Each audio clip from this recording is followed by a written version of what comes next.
E aí, pessoal, beleza? Como que vocês estão? Aqui quem tá falando é o professor Egídio Martiniano e eu estou aqui hoje para mais um vídeo do Código Penal comentado.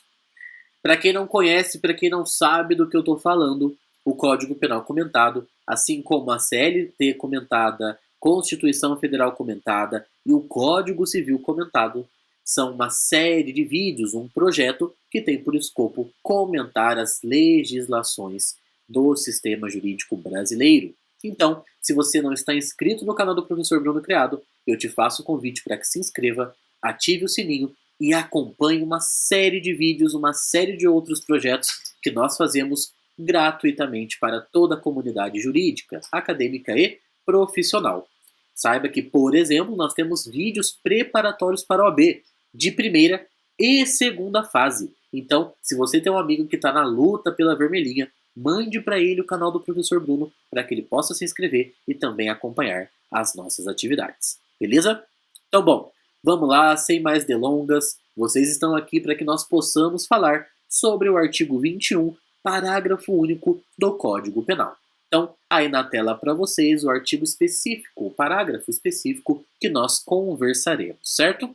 Bem, se você já vem acompanhando o Código Penal comentado, você sabe que o artigo 21, caput, foi falado no vídeo anterior e ele basicamente conversou conosco sobre o chamado Instituto do Erro de Proibição ou erro sobre a ilicitude do fato. Bem, o que o artigo 21, então, caput, basicamente vai trabalhar conosco, né? Aquela pessoa, a situação daquela pessoa que pratica uma conduta desconhecendo que aquele ato, que aquela conduta praticada era crime, era um fato ilícito. E diante disso, a depender se esse erro da pessoa ele era excusável ou inexcusável, nós poderíamos ter uma diminuição de pena ou uma excludente da culpabilidade, portanto, uma isenção de punição. Então a gente tem que se lembrar que o erro inexcusável é aquele erro chamado de evitável, né? Ou seja, que não poderia ser, portanto, desculpado, já que o agente ele poderia ter tido chances de entender a ilicitude daquela conduta. Já o erro excusável é, portanto, o erro desculpável, né? Ou seja, inevitável, é onde o agente realmente não tinha condições de compreender o caráter ilícito daquela prática e aí, portanto, é justamente no erro excusável que possui a excludente de culpabilidade e, portanto, a isenção de pena. Quando nós falamos do erro que é inexcusável, aí nós temos apenas uma diminuição da pena que vai de 1/6 a 1/3, beleza? Mas é isso, foi só para nos introduzir justamente no parágrafo único do artigo 21, que vai trazer para nós critérios para conseguir dizer, para conseguir mensurar o que de fato torna um erro excusável ou não. Então acompanhe comigo aí na tela para que a gente possa ler o artigo 21, parágrafo único. Ele diz: considera-se evitável o erro se o agente atua ou se omite sem a consciência da ilicitude do fato, quando lhe era possível, nas circunstâncias, ter ou atingir essa consciência.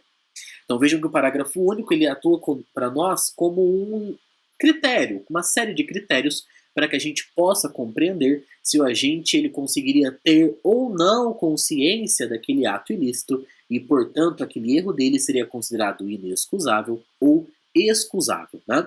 Então vem o legislador penal e vem nos dizer o que se considera o erro evitável para que, portanto, a gente compreenda que os demais erros, desde que fora destas circunstâncias, são os erros inevitáveis e, portanto, passíveis da excludente da culpabilidade, né? Percebam só, o professor Guilherme de Souza Nutti, junto com o professor Francisco de Assis, eles também vêm trabalhar alguns outros elementos, né, que nos ajudam a compreender essa questão do erro ser excusável ou do erro ser inexcusável, né? Então, eles falam, por exemplo, de algumas situações como o agente que propositadamente ele busca não ter conhecimento daquela conduta para que então ele pudesse alegar que ele não tinha consciência alguma de que aquele ato era ilícito. Então vejam, ele propositalmente busca desconhecer a conduta para que então ele possa dizer que ele não sabe se ela é ilícita ou não, né? Então, por isso, nesse caso, percebam, nós conseguimos ver que o agente pratica uma conduta excusável, né? Vejam só, quando também o agente ele pratica uma conduta tendo consciência de que está fazendo algo errado, mas ele busca ignorar aquela reprovação social, a gente também poderia falar que a pessoa está dentro do erro de proibição, né? E um outro exemplo que eles também citam para nós é quando o agente ele realmente não possui a consciência, mas nas circunstâncias concretas era fácil realmente entender que aquela conduta praticada também se tratava de um ato ilícito e, portanto, percebam, é meio inexcusável, não desculpável a sua conduta ser alegado ali que eu não sabia que se tratava de um ato ilícito. Porque percebam, embora ele realmente não tivesse consciência, ele teria possibilidades de obtê-las, né? E percebam só, trago para vocês aí a citação, colocando aqui na tela, do professor Raul Zaffaroni. Eu não sei se vocês o conhecem, atualmente ele é juiz da Corte Interamericana de Direitos Humanos e é, sem dúvida alguma, um dos criminalistas mais relevantes dos últimos tempos, se não o mais relevante, na minha humilde opinião. E ele traz em seu livro sobre direito penal alguns critérios que nos ajudarão a compreender se se trata de um erro inexcusável ou excusável, né? Então vejam só o que ele fala para nós. Se foi possível se valer de algum meio idôneo de informação, então se o agente conseguiu se valer de algum meio idôneo de informação, se a urgência na tomada de decisão lhe impediu de se informar ou refletir sobre a conduta, se era exigível imaginar a criminalidade da sua conduta, o que não acontece quando, conforme sua capacidade intelectual, sua instrução ou treinamento, não tivesse motivos para presumi-la.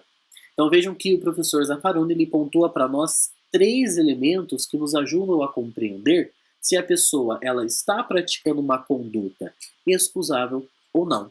Então vejam, ela teve condições de obter informações ali idôneas, né? Percebam, diante da urgência da tomada de decisões, ela conseguiu talvez refletir se aquilo era crime ou não. E vejam, era exigível imaginar que a sua conduta, né, criminalizada, ela não aconteceria em outras situações a depender da capacidade intelectual daquele indivíduo. E aí, diante disso, nós fazemos então um sopesamento do caso concreto para definir se, vejam, é uma conduta excusável ou é uma conduta inexcusável. Se for excusável, lembrando, ou seja, desculpável, exclui a culpabilidade e isenta de pena. Agora, se é inexcusável, ou seja, não desculpável, aí nesse caso nós temos uma diminuição de pena de 1/6 a 1/3. Beleza, gente?